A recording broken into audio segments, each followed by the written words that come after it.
Hey guys, I'm Nick May from The Business Rush. Today we're going to be talking about communication. Stay tuned.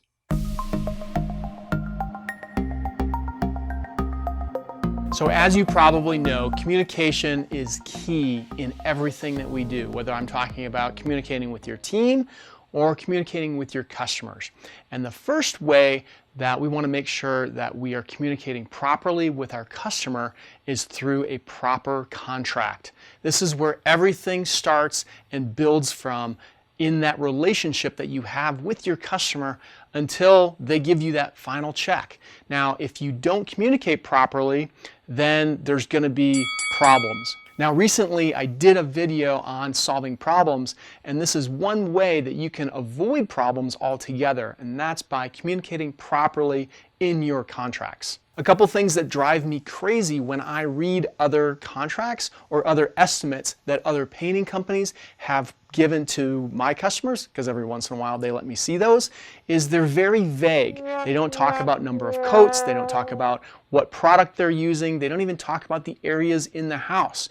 And so one of the reasons I know personally why guys do this, well, there's two. One, they're lazy. They don't do proper contracts because they're lazy. They rush through it and they just want to give a price. And the other reason is they want to leave it a little bit vague so they can kind of cut corners in some areas, like how many coats they're doing. Very often I see guaranteed coverage instead of we're going to apply one coat or we're going to apply two coats. Now, in our contracts, we always specify 2 coats of paint being applied on the walls, or it's 2 coats of primer and it's 2 coats of finish paint on our cabinets. We're always very specific of how many coats because I don't know what color the homeowner is going to be selecting when I'm doing the estimate. Is it going to cover in 2 coats or is it going to need a 3rd coat? Now, when they have very dark colors on the wall and I have a feeling that they're going to go with a lighter color, then I will tell them, hey, this might need a 3rd coat because I want to avoid any kind of problems. And when there's a surprise,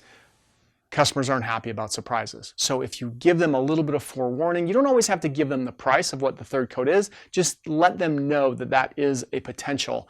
Then that's going to avoid any kind of problem. One of the other things that I do when I send out our estimates is I send an email with the estimate and I always put, please read this contract thoroughly because I may have missed something. If it is not specifically written in the contract, then it is not included. Because if you're anything like me, I've done 5, 6, probably up to 8 quotes in a single day, and by the time I get home and I'm doing that estimate, sometimes I forget some things.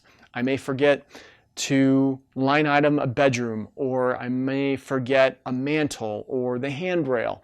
And so I want to remind the customer that it's their responsibility to read through the contract. Just because we had a conversation in your house that you wanted to paint the mantle in the family room doesn't mean that it's included, especially if it's not listed on the contract. So you have to be very clear on all of those kinds of things. So a couple other things that you want to be specific about is who's moving furniture, who is going to be removing wall plates, what level of prep are you going to be doing on the walls.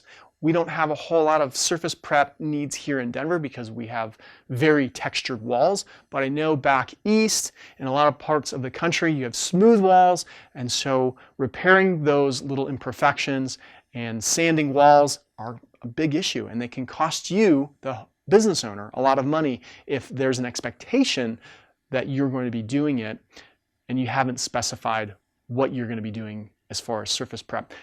As well as what's the area going to be left like when you are done? Are you doing a full clean? Are you bringing in a cleaning company? Will it just be left like a new construction scenario? Whatever it is, you just need to specify. Now, there are some things that we're going to talk about in our next video as far as expectations from customers, but we don't necessarily put it in the contract. So you're going to want to check out that video next. Probably the most important things that you want to make sure to talk about is the money. You want to specify how much things cost. Now, sometimes we do one number for a whole entire project. But I do not like to do it that way, especially if it's a larger project. I like to specify certain areas and certain things in the contract. That way, if the customer comes back to you and says, hey, I don't want to do this area or this item, it's very easy to just knock it off. Versus you have one solid number for the whole entire project and you're painting walls, ceiling, trim, upstairs, basement, the whole house, and it's just a lot harder for the homeowner. And it helps the homeowner really break down in their mind how it could possibly get to be $12,000 to paint their house. If you have it broken out in walls, ceiling, trim, living areas, bedrooms, it's more understandable. You're breaking the process down for them and they can see why it's gotten to be $12,000. Final thing is, how are they going to pay you for your work? Is there a deposit that's required? Do you accept credit card, checks, cash? All of these things need to be listed out on the contract so it's very understandable by your customer. So again, stay tuned for the next video where we're going to talk about setting up a project for success. Hey, would you do me a favor? Would you give me a comment below or at least a thumbs up? Would you make sure that you've subscribed to this channel? And would you please share this video on social media, either Instagram, Facebook, or LinkedIn? Hey, I'm Nick May from The Business Brush. Thanks for joining me. See you next time.